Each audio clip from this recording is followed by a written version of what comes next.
Okay, what I want to show you here is some of the effects you get from drilling or having a contractor that doesn't really get it right when it comes to drill grass seeds.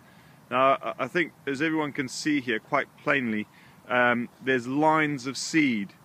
Now, you shouldn't be getting lines in the ground like this when you're sowing grass seeds unless you're using a direct drill. This was used with an Opico, or sown with an Opico type overseeding machine, and the tines quite obviously were set quite aggressively as it sort of rode the seed into lines. And when you do that, you get this effect here. It's really obvious. The problem you do get, though, is that some of the bigger seeds will obviously germinate and come up, and you'll get what you'll think is a reasonable establishment. But a lot of the smaller grass species, and especially the clover, they get buried too deep, and then obviously you lose half that amount of seed, quite potentially. I wouldn't like to guess what we've lost here in terms of seed numbers, but for this type of lay we'd be looking at 2,500 seeds per square meter, and I doubt we've got that established. You know, we put the seed in the bag, why waste it? That's my first observation here. There's four types of seeds here, 4 different mixes. Here we've got a Nickerson's lay, which is a long-term lay with Red Revolution in it, which is one of these Festaloniums. This is the worst part of the field, I might add. It's right up against the hedge. It's quite dry soil. And we've got another mix, another proprietor's mix next door to it.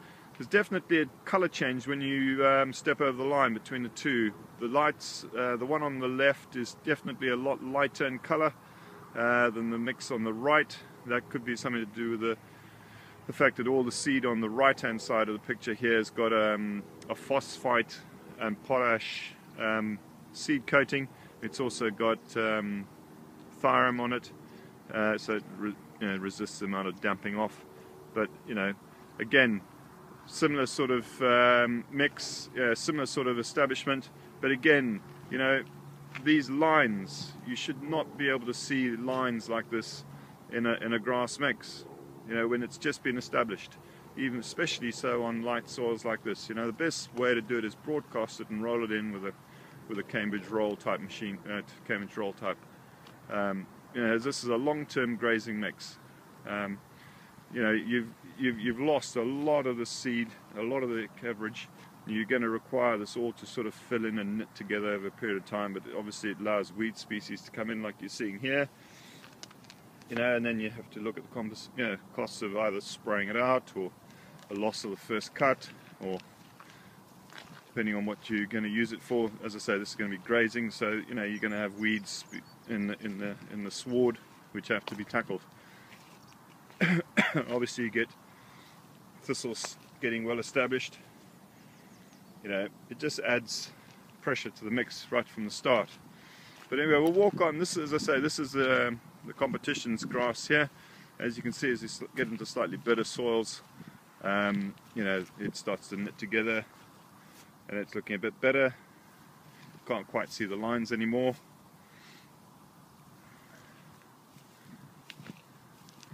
And then we come over here. As I say, this is a similar mix to what we would supply as a long-term mix. You can see, it's quite light in colour. And then literally we get to the mark and we change colour again. It's really obvious here. We go from a light on the right into a darker green. This is red circle, Nickerson's red circle. You can see, a lot more vigorous. And you would actually, when you look at this, you wouldn't really question whether it'd been broadcast or whether it'd been, the seed had been put in too deep or not, because you can't really see the effect here. It's been masked, and that's something to do with the vigor and the quality of the seed in the bag. But as you can see here, really lush, really thick.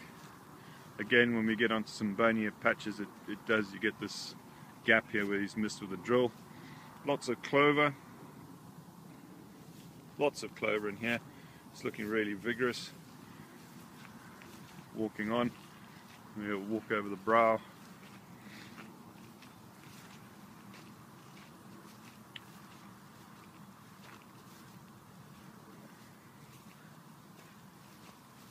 And you can see you've got quite vigorous growth in this here. As I say, this was all put in September, late September, so it's had a while to get going. And then as we get across, so we get to another mix, and again this colour change takes place where you go from the Nickerson's mix over here, which is quite dark, and you go into a competitor's mix here which is quite light, and again immediately apparent, a lot thinner, establishment is a lot poorer. You can see the lines and the vigor, it's not quite up to it. A lot more weed in here. So just some interesting observations. This, as I say, is an ongoing experiment.